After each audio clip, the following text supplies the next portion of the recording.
네, 이 글로벌 금융시장의 이슈들 점검해 보겠습니다. 대한금융경제연구소 정명수 부소장 전화 연결되어 있습니다. 안녕하세요. 네, 안녕하십니까? 네, 안녕하십니까? 자, 어제 발표된 일본은행의 통화 정책이 전 세계 금융시장의 핫 이슈로 떠올랐습니다. 부소장님, 내용 보시면서 좀 어떻게 평가를 내리셨는지요? 네, 구로다 총재가 시장 예상을 뛰어넘는 정책을 한꺼번에 쏟아냈습니다. 그동안 말로만 외치던 아베노믹스를 구체화했다는 평가를 받고 있습니다. 엔화 약세 기조가 당분간 계속될 것으로 보이는데요. 가장 큰 변화는 일본은행이 금리가 아닌 본원 통화량을 컨트롤하겠다고 밝힌 부분입니다. 금리가 마이너스가 되는 한이 있더라도 목표한 만큼 돈을 찍어내겠다는 정책이죠. 일본은행은 내년 말까지 본원 통화를 현재 2배 수준으로 늘리겠다고 발표했습니다. 또 하나 놀라운 정책은 일본은행이 보유할 수 있는 국채 보유액을 화폐 발행 총액 이내로 유지한다는 내부 규칙을 일시 정지키로 한 것입니다. 일본 정부가 국채를 발행하면 그것을 거의 무제한 일본은행이 매입할 수 있다는 선언인데요. 기존 경제정책에서 금기시되었던 사실상의 부채 화폐화라는 분석까지 나오고 있습니다. 극단적으로 정부가 적자 보전을 위해서 국채를 발행하면 일본은행이 윤정기를 돌려서 엔화를 찍어가지고 그걸 사줄 수 있다는 얘기가 되는 겁니다. 이렇게 되면 일본 국채 시장의 신뢰성에 문제가 발생할 소지가 있지만 그만큼 강력하게 돈을 풀겠다는 의미가 되기도 합니다. 일본은행이 과거처럼 머뭇거리지 않고 과감하게 돈을 풀기로 했다는 점에 대해서는 시장이 대체로 동의하는 모습이고요. 달러엔 환율이 연말까지 102엔을 넘어서고 니케이 지수가 14,500까지 상승할 것이라는 전망이 나오고 있는 상황입니다. 네, 일본 중앙은행이 정말 과감한 통화 정책을 내놨습니다. 그렇기 때문에 우리 시장에 부정적인 영향을 미치진 않을까 우려가 되기도 하는데요. 네. 엔화 약세가 특히 심화된다면 문제가 될 것 같은데 이 부분은 어떻게 보시나요?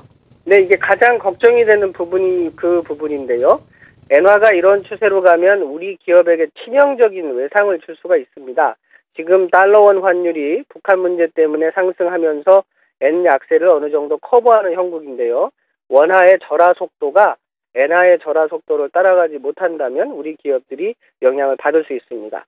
다만 구로다 총재의 과감한 정책에 대해서 비판적인 시각이 분명히 존재합니다. 당장 볼프강 쇼이블레 독일 재무장관은 일본 정부는 경기를 살리기 위해 중앙은행에만 의존해서는 안 되며 구조적인 개혁을 추진해야 한다고 비판을 했거든요. 또 유럽중앙은행의 드라기 총재도 환율은 정책 목표가 아니다고 말해서 일본은행의 정책을 우회적으로 비판했습니다.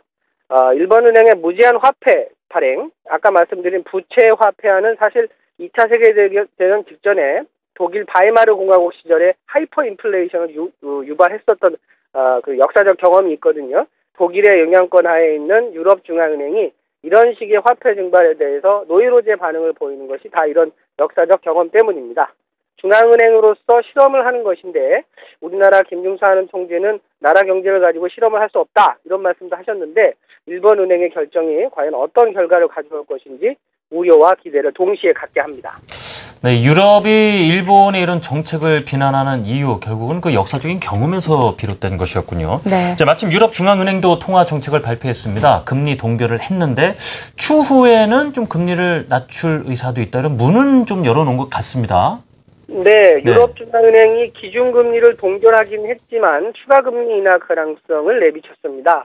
유럽중앙은행의 드라기 총재는 앞으로 수주 동안 유럽중앙은행은 경제와 통화 경제 상황에 대해서 정보들을 무척 면밀히 검토할 것이라며 물가 안정 전망에 대해 어떠한 영향이 있는지 평가하겠다 이렇게 말했습니다. 여기서 면밀히 검토한다는 표현은 과거 드라기 총재의 전임자인 장 클로드 트리셰 총재가 향후 정책 행동을 암시할 때 자주 쓰는 표현이었거든요.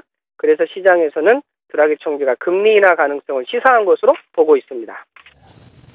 네, 일본의 통화 정책 어떤 식으로 영향이 있을지 예상을 해봤고요. 또 유럽중앙은행의 통화 정책도 들여다봤습니다. 오늘 이슈도 살펴봤습니다. 대한금융경제연구소 정명수 부소장과 함께했습니다. 오늘 말씀 고맙습니다. 감사합니다. 감사합니다.